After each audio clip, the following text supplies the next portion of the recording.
everybody. I want to welcome you to Inside the Magic Circle. This is Jason Augustus Newcomb, and today I'm talking to someone who I'm very excited to be speaking with. He has been a publisher and owner of Mandrake of Oxford Press for many years. He has published himself. He's written quite a number of books on both Tantra and Tantric topics, as well as magical topics, particularly focusing on Egyptian magic in a lot of ways. I'm fascinated to speak with him. He is a magician, a scholar, an occultist, a tantric. He has a lot to talk about. So I want to welcome Mog Morgan. Thank you very much for being here. How are you feeling today?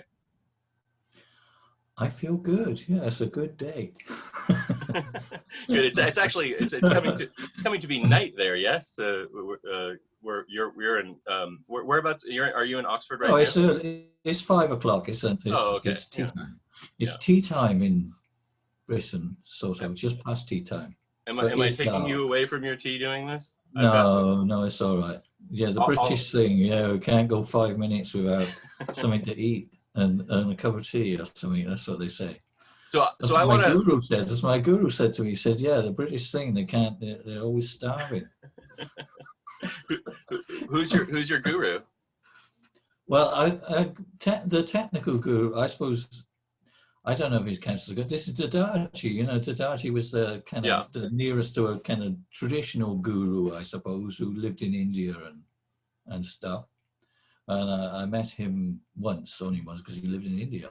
Sure. And then he died. So there wasn't really another opportunity. But yeah, he's technically is the guru. But in terms of the group that he kind of created in this sort of East-West group, the person who initiated me, if you like, and would have been my guru technically as well, would be someone called Lokanath, or so I think it's okay to say that it's Mike McGee as well. Yeah, Mike McGee runs a wonderful website on Tantra, shivashakti.com, I think is what it is. Yeah, it's one of the most useful websites, I think, on the internet certainly for kind of access to all sorts of amazing material and sacred texts and explanations and pictures. Yeah, and he does do that. That's right. And together with Dadaji and Lokanath or Mike McGee, they kind of created this Amukos thing a long time ago, in 1980s, I suppose. And I got my initiation into that group from Mike McGee. That's a very influential group. Somewhat in the background, but Donald Michael Craig, probably one of the more famous authors of the Western mystery tradition, was also a member of that group as well. I want to talk a little bit about your life story and how you got to that space. But real quick, I want to address the elephant in the room, which is this wonderful false door tapestry that's hanging behind you. Because I'm fascinated by it. You know, I think I've talked to you a couple times about it, and you've got this this diagram here that I downloaded from the internet. And so this is you utilize this as some sort of a visualization device, as an opening of the gates to the subtle realms. It's a door, isn't it? It's a doorway, and kind of in most magical systems, they don't always kind of point this out completely. There's always this idea of a door. When I kind of first started trying to learn a bit of magic, the one useful technique someone told me was, you know, this Golden Dawn technique of visualizing they did it as visualizing a curtain, which I think they kind of missed a trick there, but you visualize a kind of curtain with a sign on it of some sort, and then the curtain opens and you go through it, which is a kind of very, very useful, basic magical practice, really. Right. I think what I'm getting at, it took me a while. I worked out that it's supposed to be basically it's a doorway, and there's all sorts of mysteries to do with doorways. And if you kind of go through a door, when you actually go through a door, apparently things do happen to your brain as well. You know, it's this. Yes, you forget why you came there, right? You forget why you came in this room. Exactly, it happens a lot, but maybe that's good. So there's that, and you find this image. If you ever come to Oxford, you know, you can see lots of doors in Oxford, but I mean, I don't mean that in a frivolous way. There's a kind of alchemical building here, and it's very noticeable that it has this very special doorway. But what's interesting about this door is that, well, first of all, it's an Egyptian. It's in a lot of Egyptian architecture to have this door, and it's not two-dimensional most of the time. It's slightly three-dimensional, but it looks like, because of the effect of the inner door being smaller than the other, it gives the effect of going inward to something much more so than it actually is there. And isn't there quite a bit of European art that kind of utilizes that same idea? Yeah, I mean, yeah, is it Patrick Hetherington who did the? Someone said, "Oh, look, he's done a screen printing of it." So I think it's archetypal. I think it occurs to a lot of people, but the design I've got there is, yeah, in the end I come around to this idea that it's a link into the Egyptian magical system. Mm-hmm. In that so much of their ideology, the stuff they do is focused on the tomb, this kind of elaborate building, and all of those tombs have this kind of door, what they call it, well, archaeologists, they call it a false door, which is because you can't actually open it physically, but it's always there. And the idea is that, and sometimes multiple ones inside as well, the idea is that the dead person is the other side of the door, or the other world, if you like, is the other side of the door, and the living come to this side of the door, and this is the point of interaction between the living and the dead, or between this magical apparatus, which is the tomb. The tomb is this kind of strange black box, really, with all sorts of things going on, and you approach it only at this point. You don't know what's in there, really. You probably you might have had a quick look before the person was put in, but essentially it's, you know, there's something special in there, and the dead will come to the door, or come through the door sometimes, and you make offerings in front of the door. So I was going to ask, do people usually put things in front of the door for the dead to then get them? They do indeed. And so the offering table will be in front of the door, and the family will visit the tomb. The Egyptian families visited the tomb quite on a regular basis, certainly once a year, maybe more, and they would do a resupply thing. Maybe there was a way inside, but basically this antechamber is the thing that they would, so they clean the thing up and they would have dinner there. They bring a load of food and the things that the person enjoyed, and they would sort of make the offerings there, because an offering essentially is dinner. It's food. Sure. You're offering food and the things that people like, and you're changing their clothes, and you're offering new clothes and linen and fresh supplies for the tomb. But basically the essence is the food, the bread and the beer, which you actually share with the dead. And that's such a kind of accessible idea, I think. It makes sense. I mean, people still, that's why we do it. I mean, kind of people do visit the tombs and graves of their ancestors. I mean, we probably in Britain, we've slightly lost track of how you go about doing that. We're kind of relearning it, but in other parts of Europe, the people do go to the tombs and they make a full dinner. They make all the favorite food that their husband or what their loved ones really enjoyed, and they bring and they don't skimp on it. They bring a proper dinner and they eat the dinner there on top of the grave, or if it's a covered tomb, they go in the grave and they eat dinner. A lot of people nowadays in the United States get their cremated, and there isn't really a tomb. They just have an urn that they keep in the house or something. Do you think that you can basically have the same kind of an attitude towards that, where I think you have to think. I don't see why not. I mean, there's something that links it with the Egyptian thing, even doing that, because they had these strange little photographs. They didn't have photographs, but they had these funny little images of their departed relatives that they had in the house, and they'd make offerings to those. So I suppose that's the way you would get around it. Because you don't keep the ashes. I mean, in Britain, they started building these structures, columbariums, I think they're called, right? And you can book a shelf in it, and there's more common in Europe, but it's very uncommon here. essentially it's a structure where then you put the urn there. So that would be a place that you can go back to once a year on the anniversary or whatever day it might be, and have a little ritual or a drink or whatever, drink to the people in the grave. So there are definitely ways around it. Of course, in some bits of America, I think it's in New Orleans where they couldn't really bury people. Yes, so that they've got raised graves. Yeah. So they build these great structures on top, and I think people. I don't know this for a fact, I'd love to come and see it, that people do take food as well to the graveyards. Oh, yes. And sometimes people who are a bit poorer, they're allowed to have the food as well. So, which is fine, you know. So if people are hungry, it works all ways. Obviously, that you're spreading the food around, which is quite an important part of ritual, to spread the wealth, really, to redistribute the wealth to the living and the dead. I have a question. I have a question for you about the topic of ancestors and dealing with our past predecessors. There are a lot of people, particularly here in the United States. I'm sure it's true there as well. But there are a lot of people who don't like their families, and like their grandparents were extremely obnoxious to them, and their parents were mean too.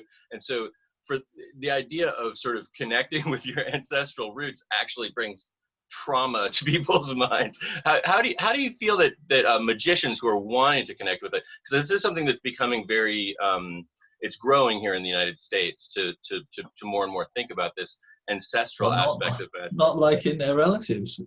That too. Both of those things. The desire to connect, but the feeling that I don't really know if I want to. Of alienation if you don't like them. I mean, all of those issues would have been discussed and dealt with in Egypt one way or another. Because if you think about the pyramids, and they have lots and lots of tombs, there must have been a point where some of those royal families, they would have had about 20 or 30 of their departed relatives all around them. And they might have killed some of them. They find it a bit overwhelming, really, a bit too much. All the obligations to so many people. Well, so especially if you kind of killed your predecessor in order to get the throne or something like that, how do you manage that? Well, that's right. So in the end, people stop doing it, right? There's a sort of they give up, or is one way around it. They just stop. But there's the other thing is there's an idea that even if you didn't really get on with a person, they can still be an ally for you. They still might have a use, and in a way, the way people write to their dead relatives in Egypt, in a way, the animosity that they might have, the fact that they don't like them, that's all there as well. That they say, well, you kind of ripped me off when you were alive. You gave all the money to so and so. And whatever, and I paid for the funeral, but I didn't get anything and stuff. This all comes out. So I want you to do me a favor, which is because you owe me something, and we've got some sort of relation. So there's always a transaction. It's very human, I think. Right. And they say, well, so and so is really getting on my nerves. The living relative or something. Can you go and harass them for me? Basically, like you used to harass me. Can you go and harass them? So you use your mean relatives to do mean stuff. And so then all the dead relatives get together. But so there's a kind of banal level. But obviously, you wanting, even if you don't like them, they're sort of closer to the gods, to the other world. Sure. They're in the other world, so they're kind of got a use from that point of view. I suppose you would say, look, that even if you didn't like them because maybe they weren't very useful to you in life, but that's it. The dead are kind of potentially quite useless in some senses, because they're just. So it does give them a use. So you put them to use, and you might find that there's supposed to be a warning that if there are two sorts of transaction with these spirits in the Egyptian context, which I think it applies in magic. I think it's where. There's when you contact them and ask them to do something by writing them a letter saying, blah, blah, blah. And then there's the transaction where they approach you where you didn't want it, right? That's it. You didn't like them anyway, and suddenly they're in touch with you saying, well, you never liked me, did you? How about going and cleaning my grave up for me, or it's all neglected? Right. And you think, oh, well, I can't be bothered, really. But apparently, when they approach you, that's very troublesome. You know, that's potential. They can cause you a lot of trouble.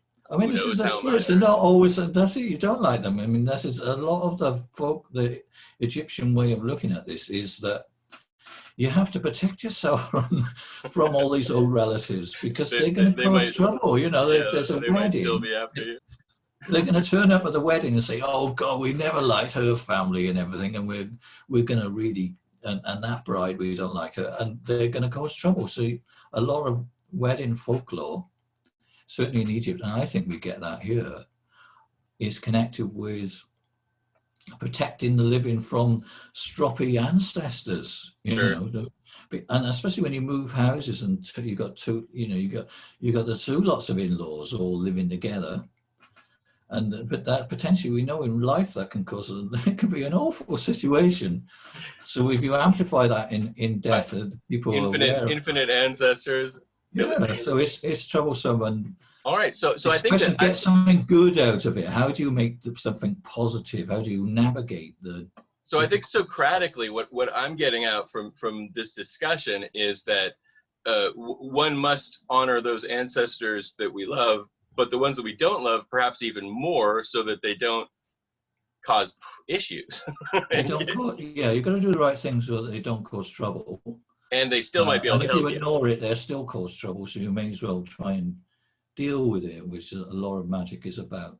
So I want to talk about your life story for a second, but before, I just have a couple questions about the doorway behind you, from a practical perspective, as a visionary tool. When you're working with this, do you see those two inner doors opening, or do you just pass through it? I think you just pass through it, really. That's how I say it. That's how but there is an interesting, there's another version. Maybe I'll send you the picture of. There's one on a temple, in fact, because they also occur on temples in special bits of the temple where you've got 7 of those nested doorways. So you've got a doorway with a doorway, a doorway, and it goes on 7 to 7 folds. So it's like you're going into the. And if you know about, hypnotic regression and everything, I'm not saying I do, but someone was explaining this to me, how you get into a self-hypnosis, that thing of going through one door and then another door and another door, or going down one step and a step, going down and then in again and in again, that's a common technique of self-hypnosis, which is an important magical thing. How do you get into these? Into the visionary state. state. So personally, that I would just sort of step through it. Is that how you utilized the Golden Dawn technique too, where you just pass through the curtain, or did you open the curtain? That's what you're supposed to do in the Golden Dawn, aren't you? You're supposed to kind of make this equal arm cross, which is quite tricky because and you're supposed to pass through the curtain. You either pull them apart and go through. I mean, I always felt like the sign of that. Yeah. So it's the same thing, really. In regard to this, in my work, I think in your work too, there's sort of a fourfold temple space with different sort of beings and stuff, and ultimately an opening to different spaces in those spaces. Could you see utilizing this in an elemental way, where instead of it being black and white, or you showed me one that was blue and red, but instead being sort of like the flashing colors, at the different quadrants. So this one would be sort of the earth one maybe, and then you'd have the air one, and that would be sort of purple and yellow, and the fire one that would be red and green, and the blue and orange for the water one. Do you think that would be it? So yeah, they have the. I was just doing. Oh, I haven't got it now. I've done this book. I've done another book, which is, I don't know if it arrived at the one. Place. Yeah, you sent one to me, but unfortunately it hasn't arrived yet. But I look forward to looking at it. On the one, what they call the House of Life. See that I think the Egyptian temple the Golden Dawn Temple is based on an Egyptian thing called the House of Life, which is this, well, like what you're saying, really. It's a four square. Oh, I know what it is. It's in the demonic calendar. It's disappeared. The demonic calendar has disappeared at Wednesdays. But in a demonic calendar, they have this design of the House of Life, which is the base of a mandala, really, which is just a square with four doorways, one at each of the cardinal directions. And yeah, I think you're right. You could certainly visualize as doorways at each of those, and then they have the center and below and above, so you've got the sevenfold protection then, or whatever it is. So the House of Life, is a real institution within the Egyptian temple. It was when they talk about the magical books, that's where they're all kept. It's in the thing called the House of Life, which is, so all the manuscripts and all the important technical information is kept in. So the Egyptologists, they call it the scriptorium, the place where they keep the manuscripts, and the scribes. In some ways, the scribes are more important than the priests, really, because they can read and they go into the library. Sure. And they can source all this amazing information, which has been kept by the temple since the year dot, really. According to Plato, it's tens of thousands of years old. Why not? I don't see why not. Yeah, I mean, certainly. Absolutely. It's certainly very, very old. So, in terms of the, can you hold up the book that you just have?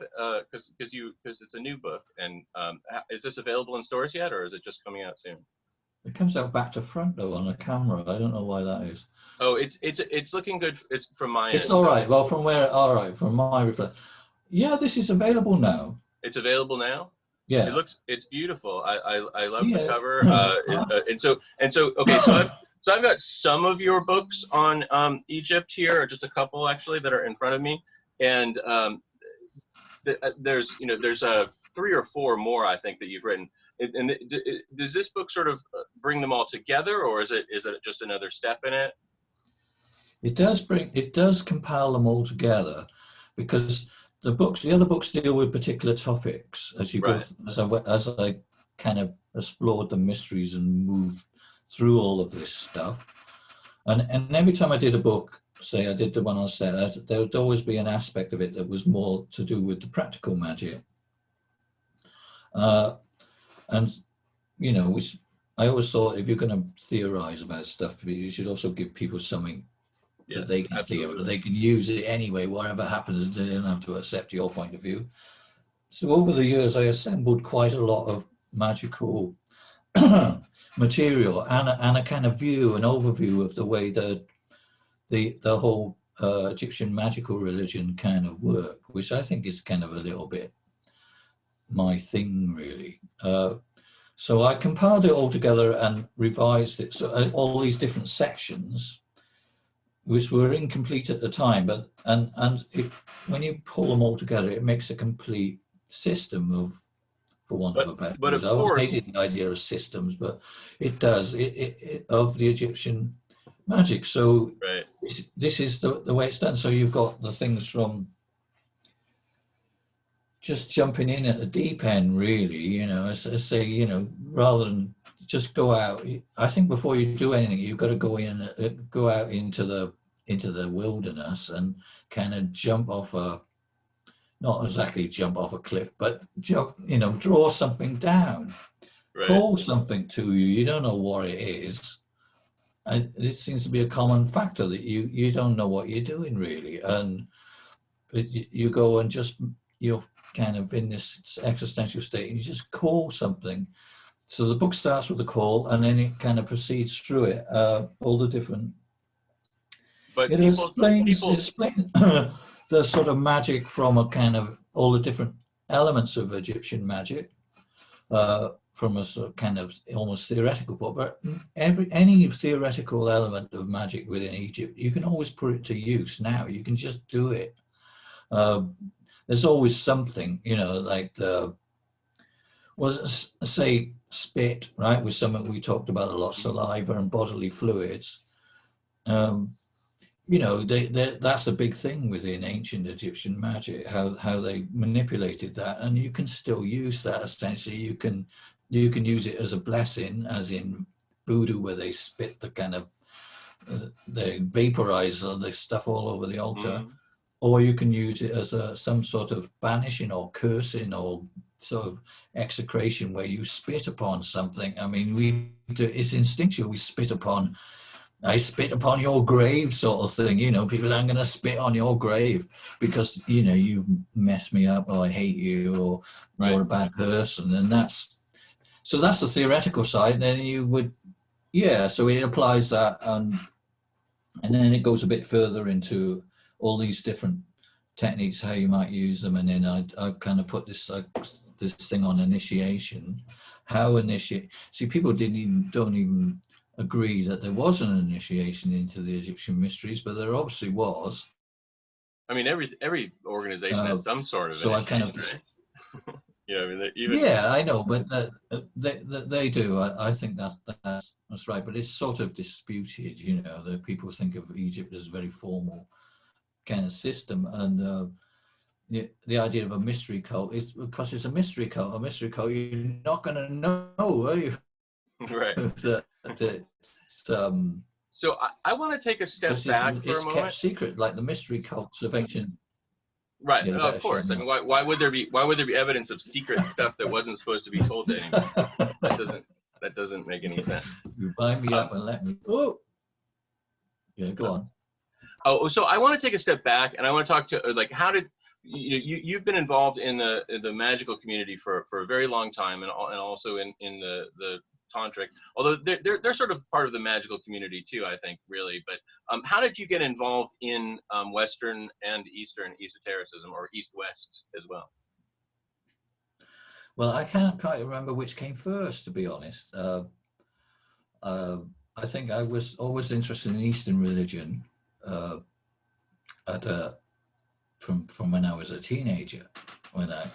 I suppose you would expect that I'm quite a kind of booky type person, you know, so I spend I like libraries and stuff. I always, as a kid, I'd like to go out and dance and do teenager type things, but the Saturday afternoon, rather than go and play football, I'd go and sit in the local library, and kind of look for weird old books. And I didn't really, I was in a little bit of rejection of Christianity, I suppose, as most people are. I didn't have a very religious background or something, but some religion. So I was kind of playing with the idea of Buddhism and Church of England, looking for an alternative. Pardon? Were you with Church of England, Anglican kind of thing, or? Well, technically, I suppose. Britain is not a very religious place. Well, isn't that a funny thing to say? It is, but in terms of the Church of England is a sort of, it's a bit not very hands-on or something. Sure. But anyway, technically Church of England, I suppose, not rather than Catholicism. Your parents didn't take you to church and stuff like that? No, not only for weddings and, funerals, right. As they say. That's the only time you ever go. When I went to England, I found it to be a very magical seeming place, both in the country and in the city. Like, there's a lot of sort of, I don't know, it's so old. All of Europe is this way, really, but there's so much going on that there's definitely a feeling of sort of more, astral stuff in the air than the United States, which is more natural landscapes for longer than you've had there. So did you always feel a very elemental landscape? I'd love to come there, but I think you're right. I think I come from Wales, and although quite an industrial bit of Wales, but even there it has a very prehistory, if you like, of the place. It's all around you. So I do think this idea of the Celtic atmosphere is definitely there, I would have thought. But did you feel that as a child? Did I what? Sorry. I'm sorry. I didn't mean to talk over you, but did you feel that as a child? Did you feel? Yeah, connected? No, definitely. I think I was always always afraid of the dark and kind of weirdo, and seeing ghosts and spirits and stuff like that. Which is weird. So I was a bit sensitive then, if you like, to that sort of stuff, and maybe that kind of took me in that direction. So initially, I was trying to read Blavatsky's stuff, you know, the Secret Doctrine. I don't know if you've ever tried. I've made a couple kind of hard work. And you don't know. You read that stuff, you don't know whether to believe, you know, maybe people just like David Icke or something, they kind of just absorb it, you know. But I'm the sort of person who thinks, God, I don't wonder if that's true. So it sort of sets you have to kind of look into it. So originally it was the Eastern religion that interested me as an alternative to the whatever. And then, but through that, I got into the same place where I used to kind of hang out and read all these Eastern books that for some reason, you see, they must have been trying to corrupt us, I think, corrupt the youth of Newport, because there are all these Crowley books there and stuff, which apparently is not that common, right, for the town library to have books by certainly not. But they did. Apparently the Crowley used to come and visit the local lord of the manor, so it could be who's another Morgan. You see, there's loads of Morgans. I've got the whole of half of Wales is named after the Morgans. So, so reading Crowley and stuff, you think, oh, that's Crowley's book, Magick, Libra, ABA, is it's a very clear book. You know, it's very it just tells you it as it is. Really, it's not full of a lot of the obscurities that you get in a lot of other books. It just sort of tells you. And of course, it starts with all these instructions about yoga and stuff. Not that it's very good, or is it? But most people have a go. The meditation techniques, or maybe the meditation technique.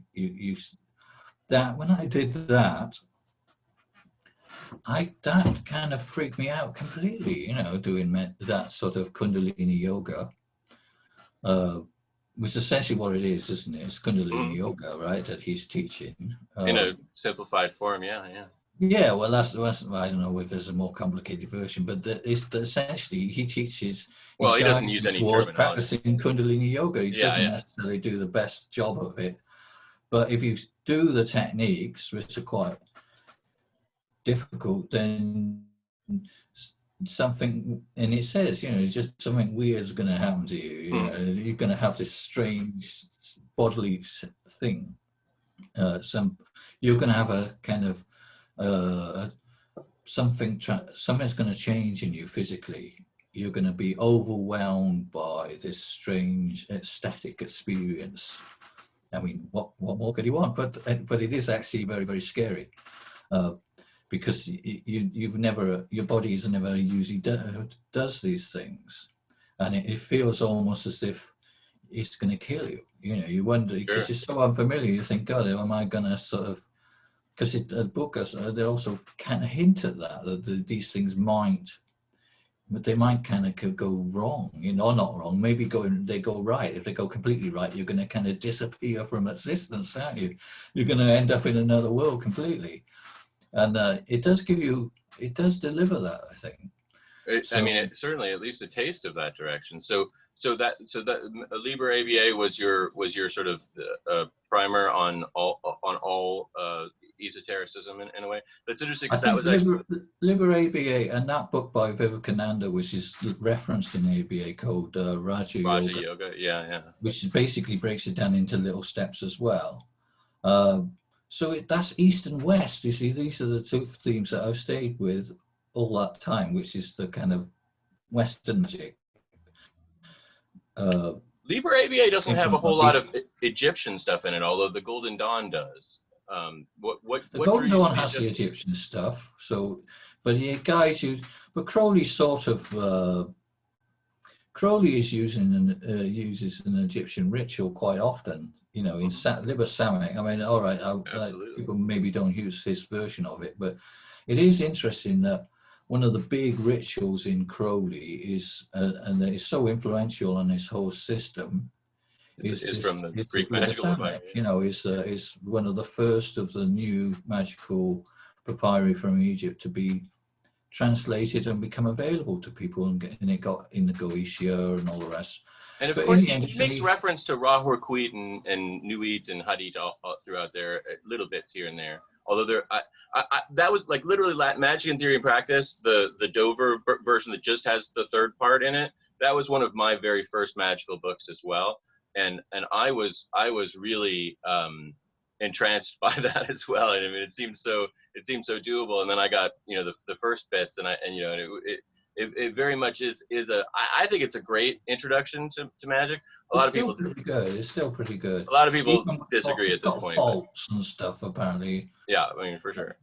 It's so, in some ways, then you've got the Kenneth Grant kind of rewriting of it, which takes it much. Again, it's still east-west. It's much more tantric and it's much more Egyptian.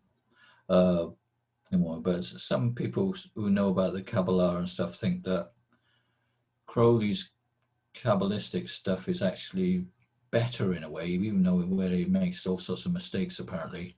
So I'm being told by the Kabbalistic expert, but who's my partner, right? She kind of does all this Kabbalah. She just knows all that stuff. She never studied Kabbalah, but it's apparently you don't have to. It just comes, it just flows. Okay. And she'll say, yeah, and it's very, very close to a very, very interesting secret there, but you need to do a little bit more to kind of deliver it. But yeah, no, Crowley is still pretty viable, I think. So as an entry into this thing. Your first people that you connected with, was that Emukos, or was that, that's the Ancient Mystical Order of the Knights of Shambhala, is that correct? Ancient and Magical Order of the Knights of Shambhala. Yeah. No, I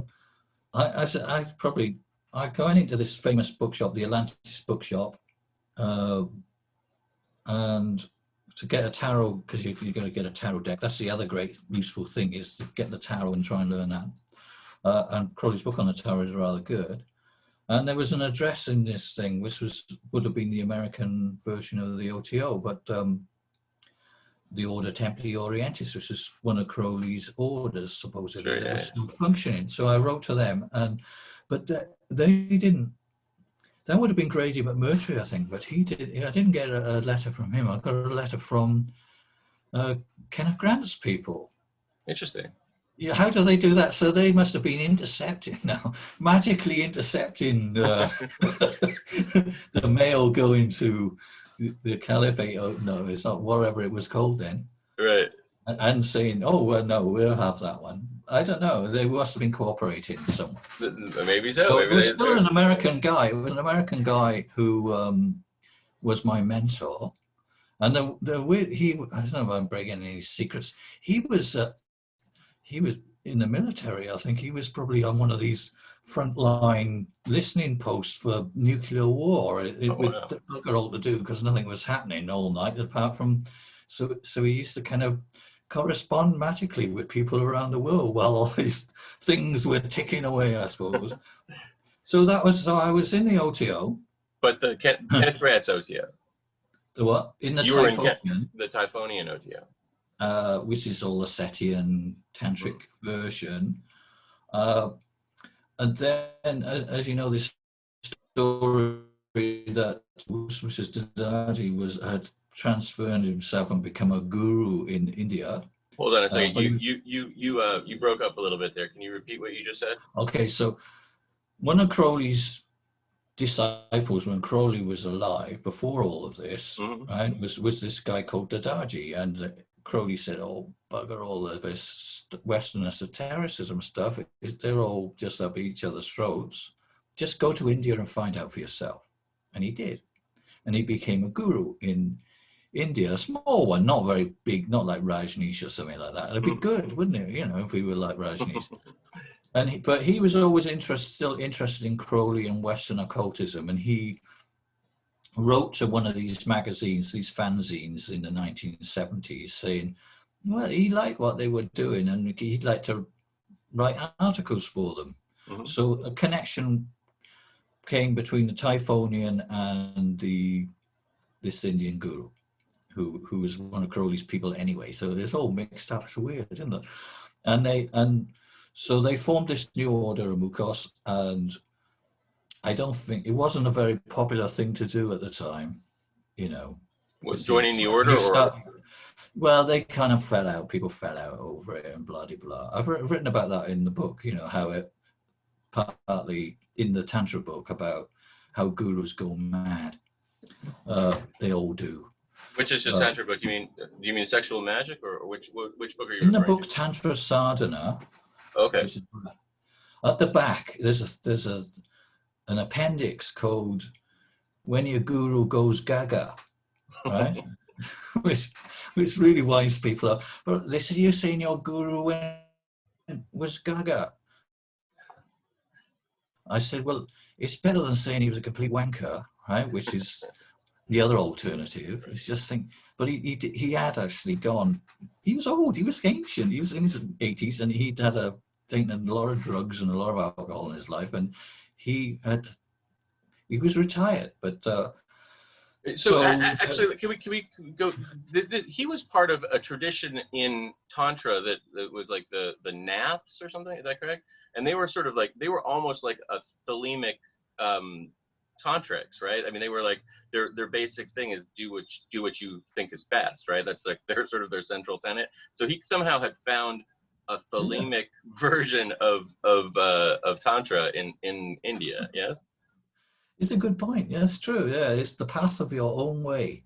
Yeah. Their motto is Svetacharya, which means the path of your own way, which is like Thelema. Yeah. So we always used to say that. People say, oh, with a Thelema and everything, and Crowley say the old timer black and everything like that. So, well, he may say that, or the Book of the Law say that, but there's this bunch of people in India, they've been doing that sort of stuff before you. Right, yeah. And they're not black. Well, they are black. Maybe they are, you know. But in the best sense, you know, what they're doing seems okay. And some of those folks are the folks that like cover themselves with ashes and hang out in cemeteries and stuff too, right? I mean, they're like pretty hardcore. I think Tantra started. Some of the tantric people are quite extreme, but obviously some aspects of the Nath tradition.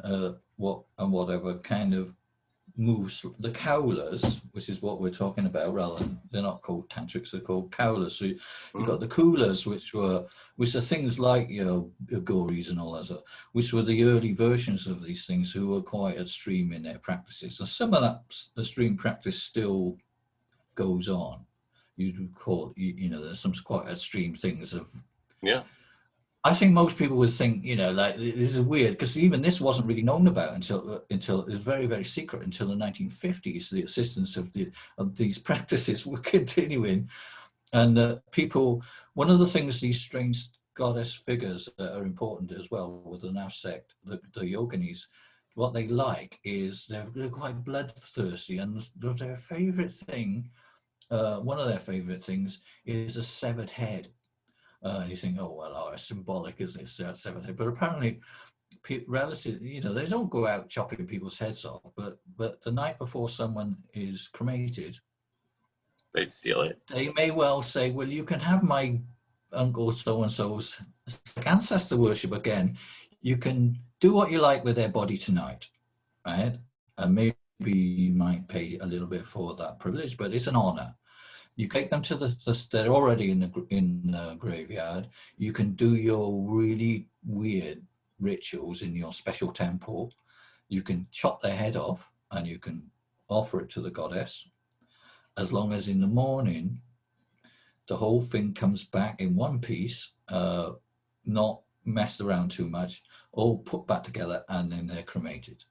And that I always thought that sounds quite an extreme practice, really. But it seems like a strange thing. Take Nana, do whatever you want with her for the night. Just bring her back so we can bring them back, and that's an honor. They're honored by that. You know, bring them back to life. In other words. Oh yeah, I guess really. You know, whatever. And this is a very rare extreme practice, but mostly the Nath sect is. And also the Autocrawlers is the Cowlers are kind of slightly less extreme Yeah, and they also include people who, like myself, who are what are they called? Householders. A class of householders. We don't renounce life. Some do. I mean, Dadaji was a renouncer. He didn't have any property or anything. But mostly the followers are householders. They carry on with their normal life and they work and they look after themselves and they write books and blah, blah, blah. So it's a sort of compromise, if you like. And some of the sects, he controlled or had access to two particular sects or cults from India, the Uttara Kaulas, the Northern Kaulas, and the Nash sect. And the Adinash sect, and some people say that he died out. It's very controversial, all of this stuff. Yeah, I've heard about it. How can you do? Because if it's true that he had the initiation of the Adinash sect, a sect that's supposed to have died out years ago, it would be a very special thing. Which means that all of you are sort of carrying on. Right?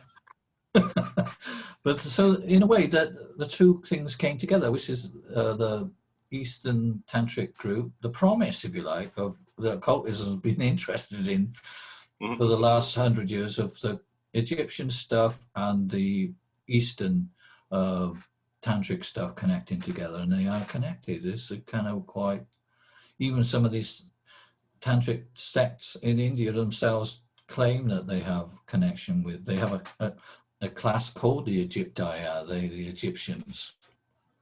So it's fantasy stuff in a way, but it's kind of got certain element of truth in it, and that's how we connect. So they started a MOOC course, and a lot of people who were interested in Mike McGee would have been the head person for the OTO, I would have thought, speculating now. Mike McGee was a part of the Mike McGee was a part of the Typhonian OTO, you think? Is that what you're saying? He would have been the head of the OTO. Oh, really? Okay. He was the most, committed, and not there were that many, I don't think, people doing that. But then if you read, say, Kenneth Grant's book, Aleister Crowley and the Hidden God, which is the one that people find one of the most interesting things, it kind of says that the OTO should be go back to its tantric roots, right? And that you should have this tantric initiation. And so having read that, I think Mike says he's written this and said this is what he wanted. This is the delivery. This is what he always wanted from reading the Typhonian material. He wanted this connection with the Eastern stuff. That was his destiny. But it didn't go down very well. A lot of people fell out and blah, blah, blah. So, but the two groups, so one group grows out of the other, if you like, but both groups continue to exist. Did you continue to be a part of both groups, or did you go over to... No. You probably know this if you look it up, that I was one of the casualties of the kind of magical battles at the time, in the sense that I got you either left, right, or you get thrown out. I got a certificate of expulsion from OTO. From the OTO, I did, which was a drag at the time, but it was probably for the best time.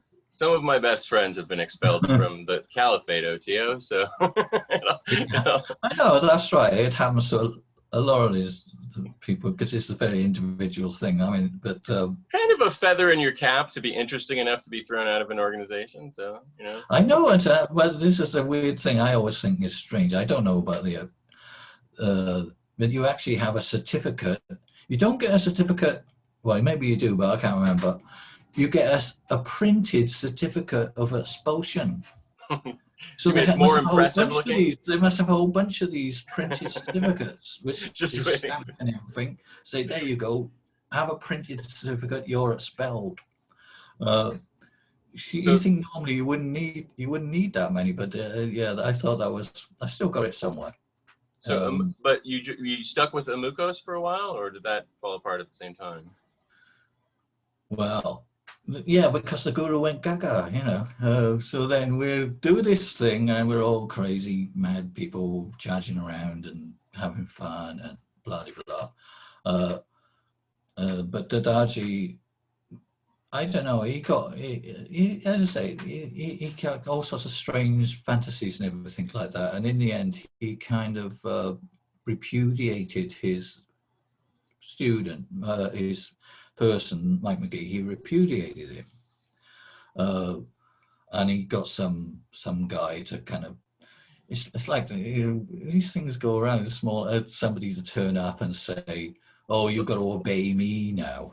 Like Crowley. The sign is thinking over. You can imagine what we're like. We're nice people, but you know, magic computers right. can't be asked really. You know, we joined. One of the promises of this organization was that we weren't going to have all of that sort of stuff. Right. That's other groups are going to. They always end up in these horrible rows and factions and everything. We're going to avoid that. We're not going to have that. We're going to be sensible, nice people. Not nice, but you know, just cool people and everything. Right. But you can't escape it. And that's documented at the end of Tantra. So I don't know what the feeling was like of these great fat letters arriving. You know, so this bunch of stone people, you know, saying, you got to do this and you got to do that. So it's just not what you want, really, from a magical organized, so kind of too official. So especially if you're feeling empowered by what you're doing, you're going to be like, what are we? You don't want the kind of that trip, really. Yeah. But so we kind of decided to ignore it, really. Oh, it's just to say no. We didn't want to sign an oath of loyalty. We didn't want to do this, and Mike kind of took a back seat, and we said so we didn't have a guru, so we just said, well, we'll be our own guru. We'll just be a collective, if you like, and that's sort of worked out okay, really. How many people are we talking about in this group in general? You know, I haven't got a clue. It could be. There's quite a lot of people. It's more like an ideology than a formal organization. Put it that way. It's a current. It's an idea that people, and right. So I think there are probably thousands of people who've taken the initiation over the years. But what I mean is, at the time that it sort of at the time of the split. Yeah. Again, I still don't know really. Okay. There were about 24 of us at this meeting. Okay. To try and work out what to do. So and we had all this correspondence from this guy in America saying, you got to do this and you got to do that and blah, blah, blah. I've never met the guy before. I said, well, he was all right before. He was a cool guy. You know, why is he gonna, you know, it's like giving us this big trips, like someone coming in and say, you got to go and, I don't know, clean the oven and something, you know, when you're kind of drunk or something like that. But, so we kind of, but it was agreed that they would do their thing and they would just let us do our thing as a Mugos, and they would just see what happens. Yeah. And it's been okay. To me, it seems, at least from the writings that I've seen of yours, that in the last 10 years or so, it seems like the Egyptian worldview, the Egyptian inner world, is a thing that kind of guides you a lot, while retaining some of the sort of energetic or technical aspects of Tantra. Would that be correct in saying that? Yeah, I know. Well, as I say, all of these magic is always east-west, I think. Mm-hmm. It always seems to, you can't get away from both currents. And one helps the other. And I suppose I did sort of switch more into more depth, but into the Egyptian thing eventually at that time, I kind of, because Typhonian is supposed to be about Set and right. Egyptian things. So I got drawn into that. But the two things are very, very connected. I mean, I know people always think that, they always say that, don't they? Occultists and Theosophists and everything, they always say they're connected. But there really is this kind of weird connection that nowadays weird? People are into they're into the decans. They've rediscovered the decans, right. And the magic of the decans and the demons and stuff, and the Goetia. But the decanal list that they use is actually the Indian version of it. Mm. So, because they use the decans as well, right? Right. In their magic and in Tantra. So, and so then it passes to from the Hindu community to the Muslim community in India, then from the Muslim community and the Sufi community back to Egypt, and that's the version that goes all over the West. You know, so we're completely entangled. Oh, sure, yeah. One way or another. So and that's becoming more obvious now, you know, as things are being revealed, that quite how entangled the two systems were. And in fact, the tantric system is what they call a late classical magical system. It's the same period as all this stuff that we're studying, and they're in contact with each other. So it wouldn't be that surprising to find that you can sort of go, the two things overlap completely. I mean, as I say, you talk about the magic. At the moment, we're in the Egyptian system. We're in the month for the goddess Nut, the star goddess, who is kind of like the Shakti of all the gods in the Egyptian system. Sure. And in the Hindu calendar, which I kind of work on and sort of help to guide, it's a month devoted to a goddess who is like the cosmic Shakti as well. It's funny. So in both months, the same sort of thing is being worked with. It's kind of you couldn't make it up, really. Before I let you go, I definitely want to talk to you a little bit about the Egyptian calendar, because it seems like it's something that you've put a lot of energy into, but a lot of magicians don't seem to be paying that much attention to it for whatever reason. But one thing I want to mention about something that you said, which is the connection between the East and West that is very obvious to magicians. At this point, it seems like that's splitting a little bit again. There's major movements within the occult community sort of towards this almost Christian magic, but they don't necessarily call it that. But there seems to be more and more people aren't wanting to find that universal theosophical thing. They're wanting to kind of like dive deeper into one thing and focus on that. You know, there are people whose whole life is just doing the Heptameron, or their whole life is just working with the Key of Solomon in as traditional a way as possible, and they do not want to allow anything. You know, if you said, oh no, but there's Tantra in the Key of Solomon, that would be very alarming and off-putting to them, and they wouldn't want to talk about that. Have you observed that happening in your work, or are you just in the world that you're in, that's not happening as much? I think it's the kind of thing about Egypt itself is that even though magicians are interested in it, it's kind of always been a little bit left out of the equation. And all right, people are devoting themselves to the stuff of the Greek, what they call the Greek magical papyri, which is kind of misnamed. It's Egyptian stuff. It's all written in Egypt. Right. It's all, it only makes sense within the Egyptian worldview. So, and the same with the, as you say, the sexual magic, the connections, right? The sexual magic and the ecstatic religion within magic itself, because that's the great discovery of Crowley and all the rest, was the sexual gnosis. That's the thing where it connects them all, right? What you call the Tantra in the Key of Solomon, or whatever. Well, no, that's I mean, the connecting link, and people didn't know that was what I'm trying to say is that the Egyptian system. There are a lot of very active and very vocal magicians at this point who want to divorce themselves from all of that, who want to throw Crowley into the river and want to throw the Golden Dawn away and go back to the way that magic was practiced theoretically in the sort of, you know, Middle Ages up through the Renaissance. That time period has been growing in popularity, with people not wanting to allow the sort of stuff that we read about in magic and theory of practice to be a part of it at all. They want to get rid of that and just practice the grimoires as they are.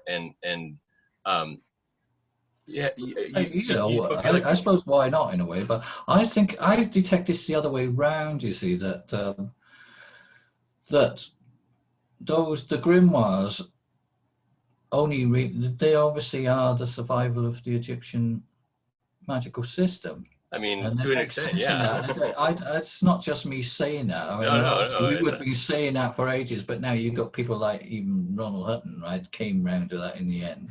Right. That so much of that grimoire tradition, the Key of Solomon, the Testament of Solomon, it makes sense if you go back to that.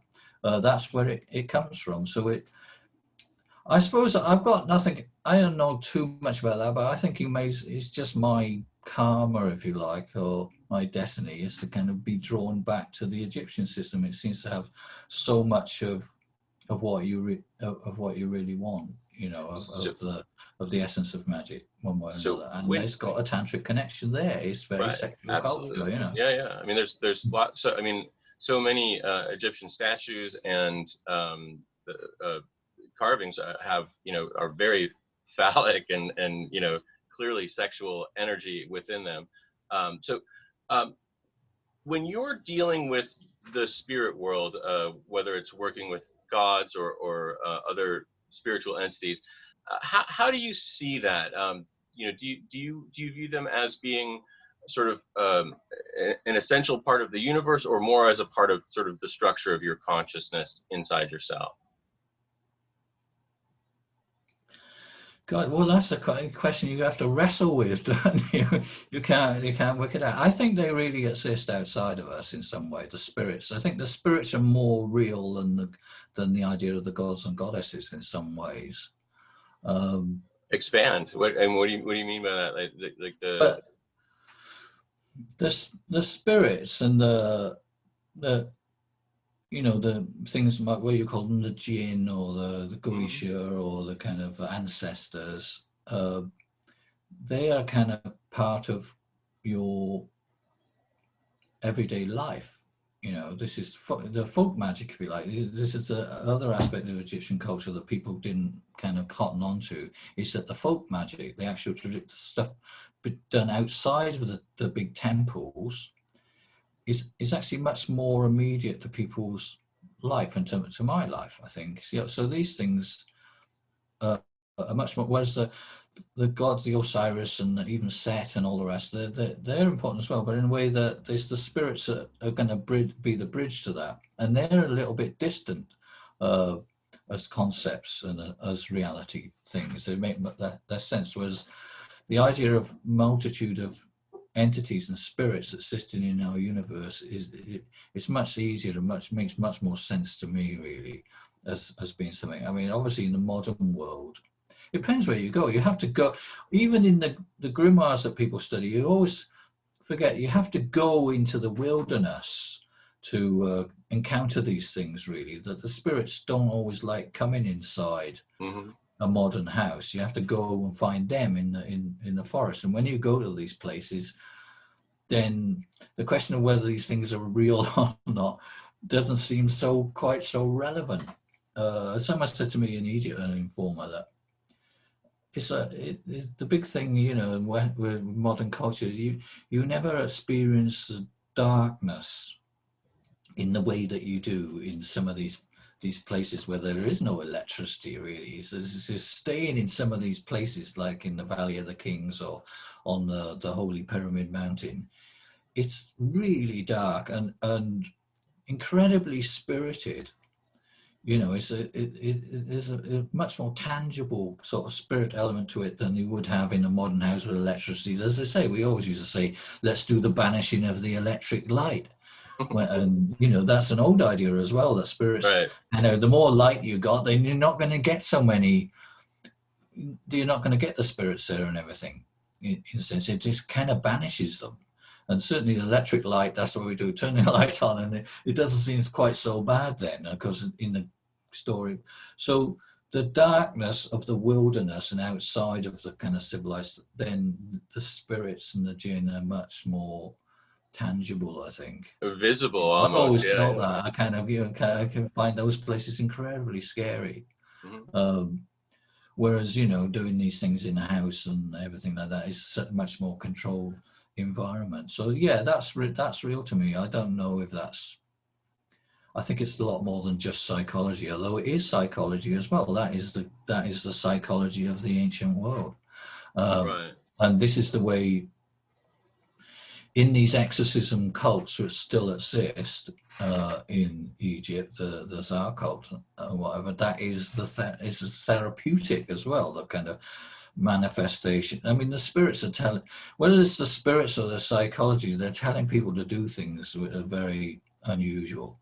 Well, one of the things that I've always found interesting in the Greek magical papyri and in sort of Hermetic literature and in like Iamblichus's Mysteries of Egypt, there is no distinction between psychology and the spirits. Yeah. There isn't that barrier doesn't exist there, and yet modern people really want to say, oh, you have to separate those. The psychology is here and the spirits are here, and it seems like, well, that's not really. Doesn't seem like that fits. It's true. A lot of these distinctions, they don't make any sense really. People know they're there, but once you start talking, I say there's this thing with the spirits. They're still practicing a lot of this magic in a live tradition. There, it's about listening as well, rather than this idea of banishing and making these very firm barriers.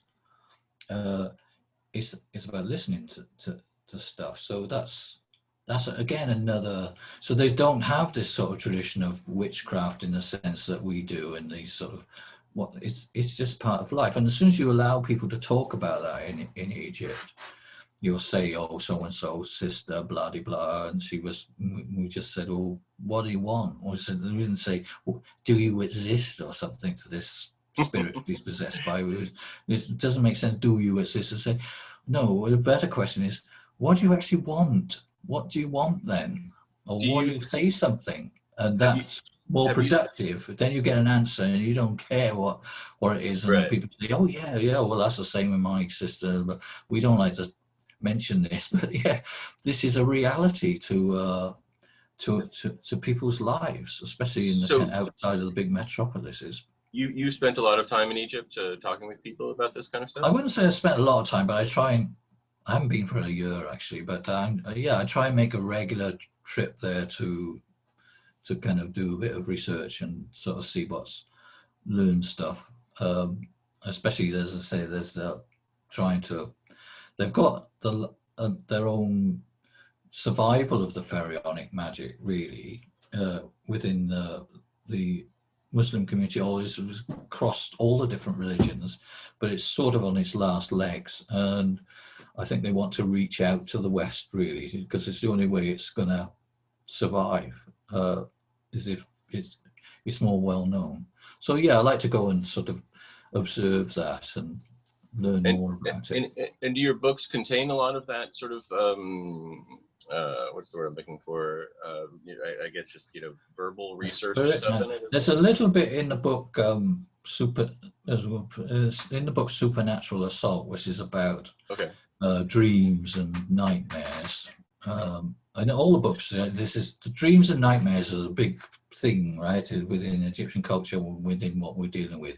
So these things, they erupt in dreams and nightmares. So yeah, but at some point in the future, I've got to do the next project. In a way, is to kind of collate all this other information on this ecstatic cult, within ecstatic survival from Egyptian religion. That we can practice. We can practice it. We're doing a lot of it already, but it has some very interesting. So I've got to write that up along with stuff on Egyptian magical medicine. Really, this is their magical medicine. So as I say, with the medicine, well, it doesn't really make a lot of sense to ask those sort of questions. Well, I accept it and see what meaning you can derive from it, what you can do about it. I ask because I like to see the variety of the ways in which people sort out their experiences and their inner worlds, and there are a variety. Although I don't think that many go too far from what you're saying, but some people just have a more hierarchical concept that in which they feel that there's very clear things slotted in very clear places. Now, obviously in Amukos and in OTO, you were doing a lot of ritual and practices as a major component of what you're doing. Do you still do an sort of active ritual practice, or? Yeah, no, God, yeah, all the time. And follow the ritual. As I say, my contribution is the stuff with the ritual year, right? To both I mean, I was tantric and to the kind of Western magic. So is to push people into the idea of which is the way folk religion works. Is the resonance is to follow a ritual year. So I definitely follow the ritual year. This book in particular has sort of rituals for every month of the year, and which you follow for a month. So you've got the yearly cycle of lunar months, and then you've got within the cycle this kind of this idea of what they call the kalas, the lunar bits that reflect in people's bodies in one way, and that's an Egyptian idea. It's also a tantric idea. They're kind of strange that they both have the same. They call it different things, but they both follow this type of body magic, and I still do a lot of that. I should say, right, I got to plug this book for some friends that they've done this thing called Naked Tantra.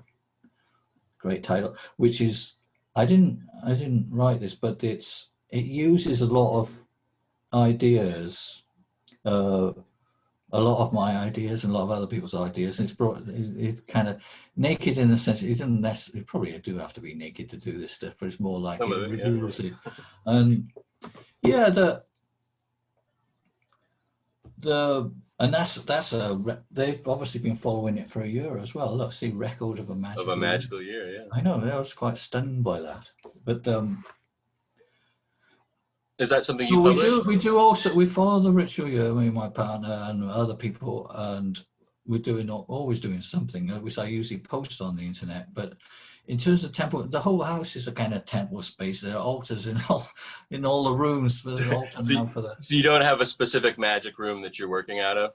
Well, that's what I should say. And the magical room, right? To be honest, is the bedroom, right? Because that's. Like we go back to the Crowley thing, right? That is the essence. That's the offering. The ultimate offering in the ritual is the sexual act itself. And so, I do.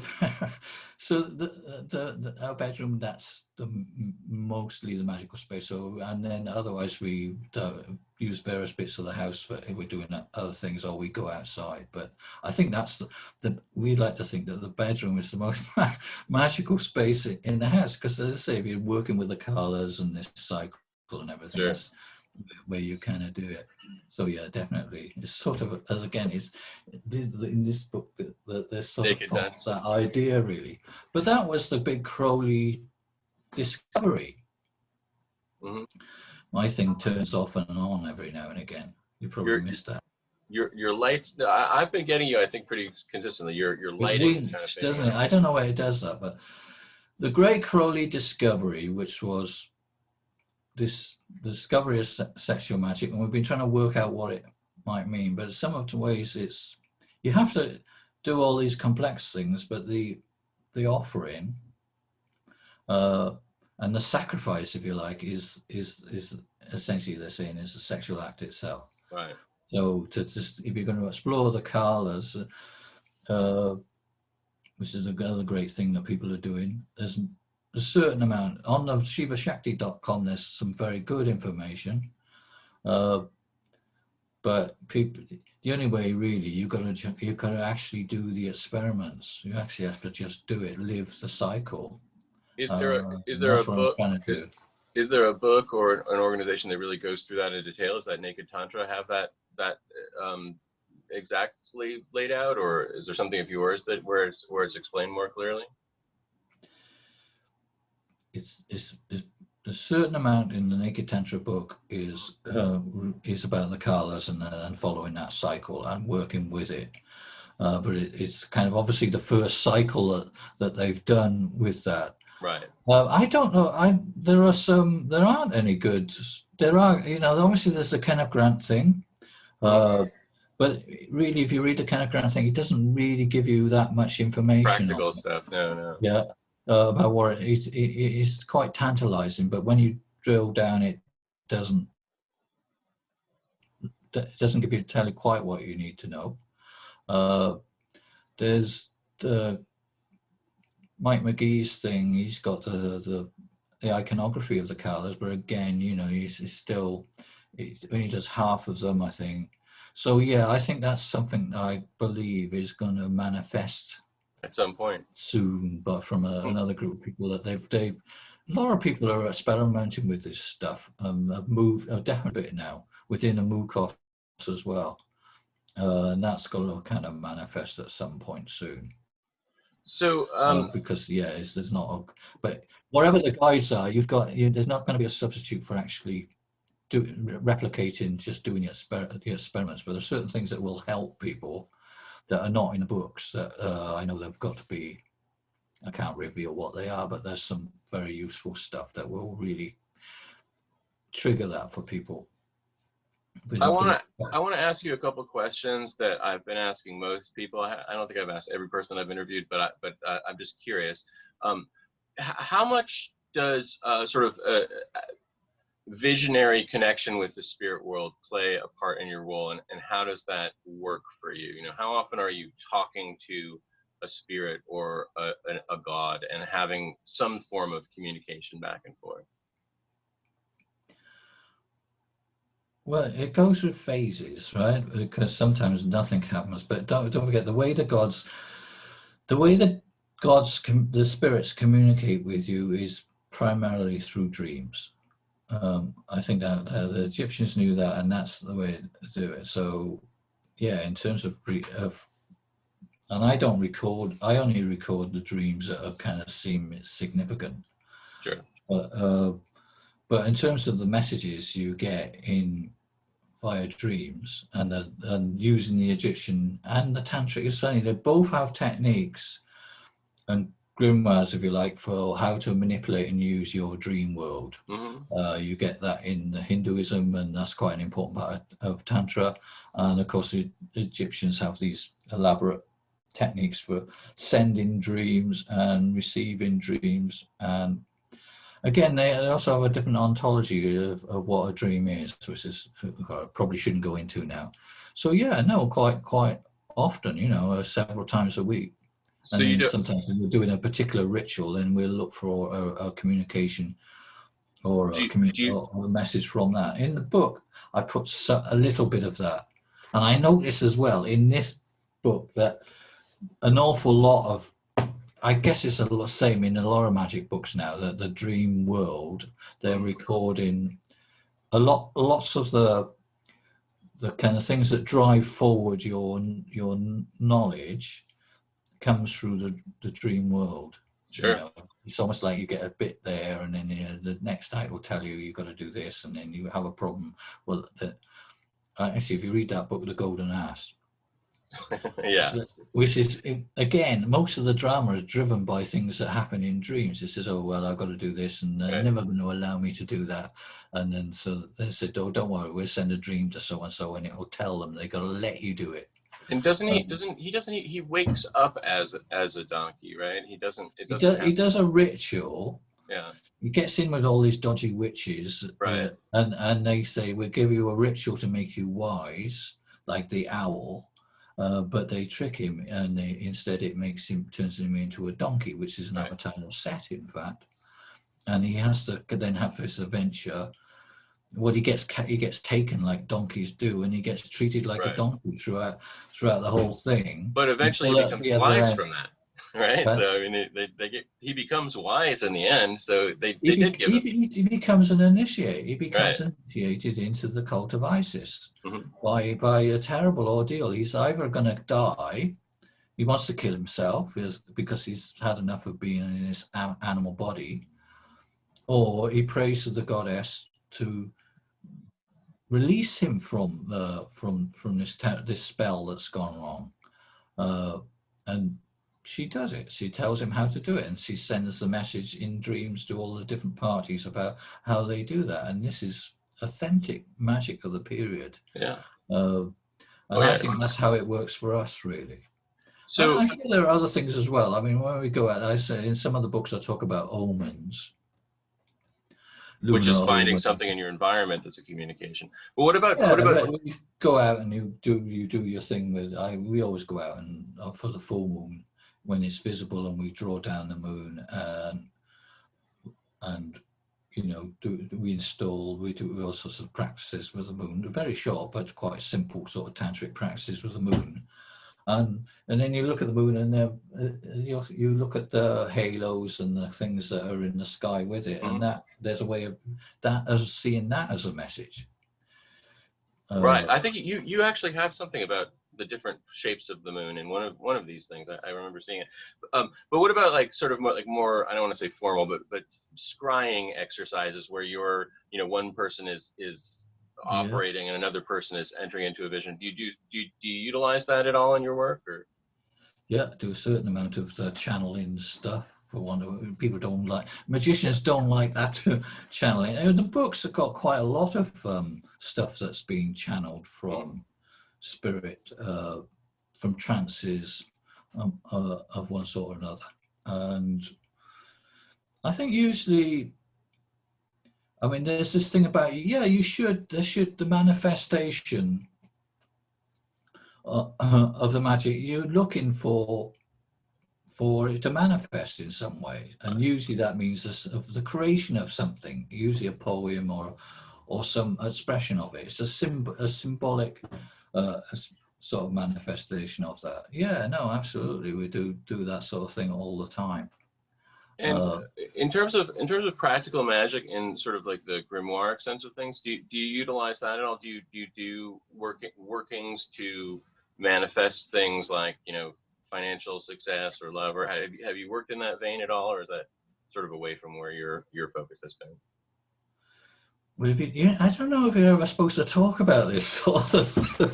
If you do it, I'm not sure. I was a bit superstitious about mentioning it, but you just, I mean, thinking back to the past, you don't have to. The Greek magical papyri, although Egyptian, that's all grimoires, but. Yeah, you'll have to wait, really. But we are working on something. We are working on another sequence that is sort of related to the grimoires, but I don't want to say which one it is. But yeah, no, absolutely. And yeah, to do all the things that traditionally the grimoires would do, which is you know, manifest. Usually you want to know things, knowledge and prosperity, isn't it? You need to be kind of physically prosperous enough to live long enough to kind of work out what these things mean. So definitely the whole thing. So see the future, get love, get money, and be healthy. That's what magic. Yeah, no, absolutely. So you're currently working on a project of sort of developing something related to Egyptian practical magic. Is that what you're saying? On Egyptian ecstatic magic, if you like.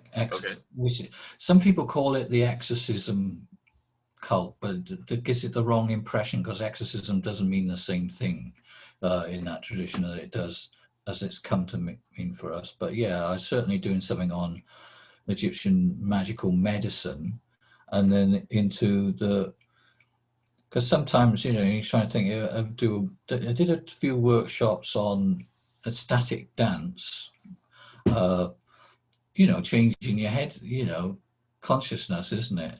Easiest way to change your consciousness is by certain types of music and certain types of dancing. And I've done a certain amount of work of that, which I'll probably try and share at some stage.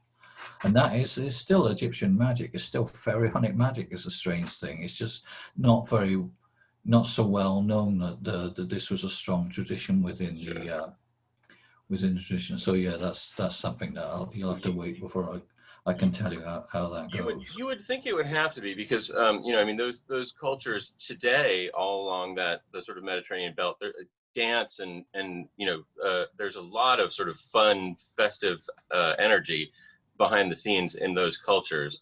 So I mean, you'd think that would have to be a part of their ritual lives.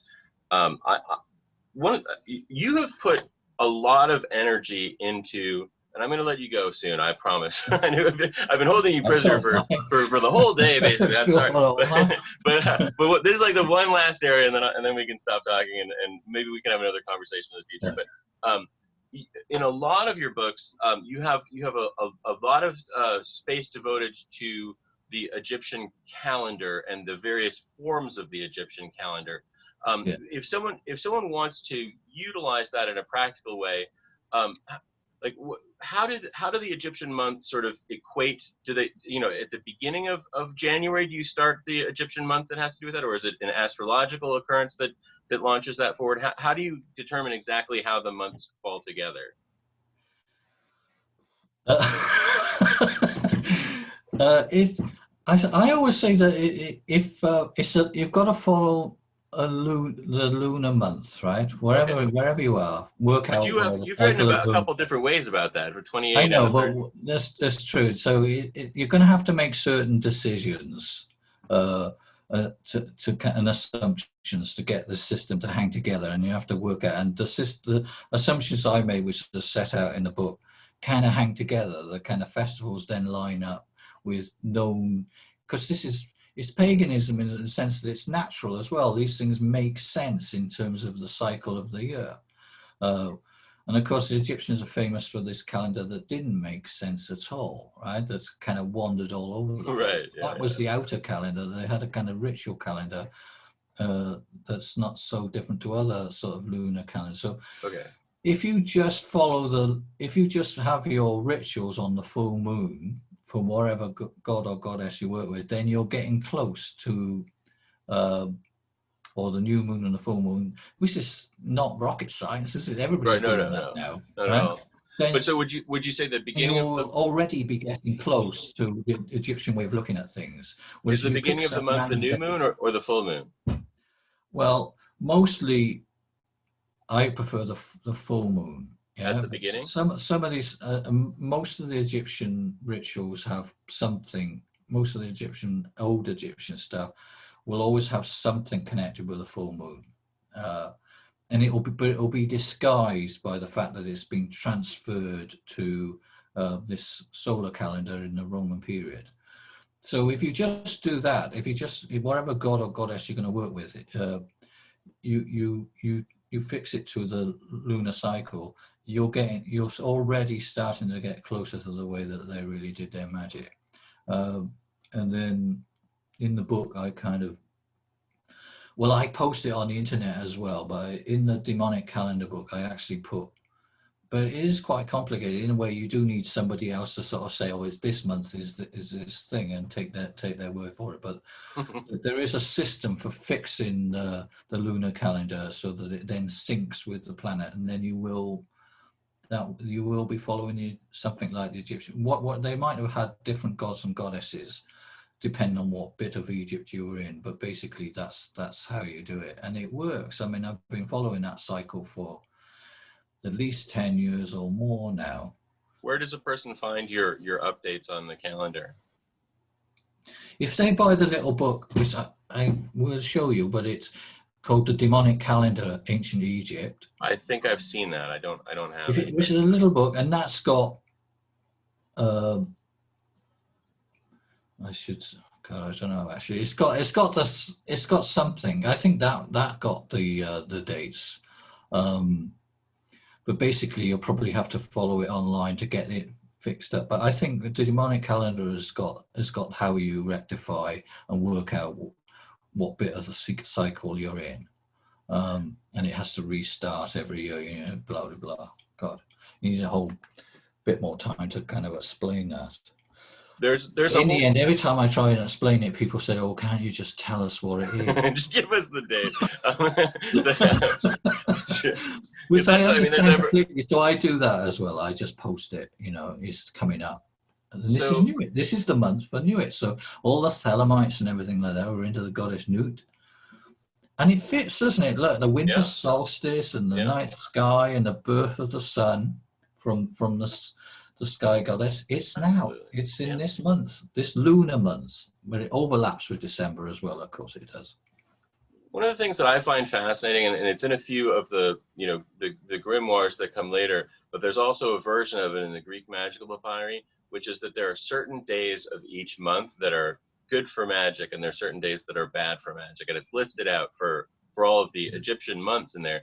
But I've always wondered, like, how do you determine because if you have to know the first day and be pretty clear on that in order for any of it to be relevant at all. So so would you say from the first, it's always got to be from the new moon, but you have to know there's a disagreement about what the new moon is, right? Right. Is the moon now with the first crescent, or is it the first day of the moon, or the black? You can look that up, or you can get an ephemeris, or there's a system of working it out for yourself, which is explained in the demonic calendar. That's what those days mean. Do you know it has a very interesting reason why those days are bad?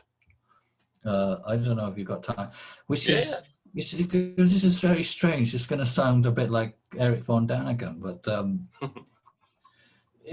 somebody analysed, right, all of these various snippets of good and bad days. They occur all over the place, and they stuck it all in a computer based on keywords, and they try and say, what's the cycle that's at work behind the scenes? And they come up with this variable, which I can't remember exactly what it is. It's something like every 2.31 days, right? There's a change. And anyway, whatever it is, I said, what thing has a cycle of 2.31 days, for want of a better word? What is it in the universe that does that? And they discovered that it's a binary star, right? Whose cycle was only discovered supposedly in the modern time called Algol, which is the Arabic for the ghoul, strangely enough. So this binary star has this strange eccentric cycle of binary stars do, and that is what determines the good and bad days. Huh. But nobody knew that, right? Until the Egyptians knew it, right? Because that's why they did it. But they must have known that just intuitively. They couldn't have observed it, apparently, because it's a modern observation. Unless they had telescopes, they might have. We don't know. Well, there you go. So all these magical cycles, once you bring them into your life and allow yourself to resonate with them,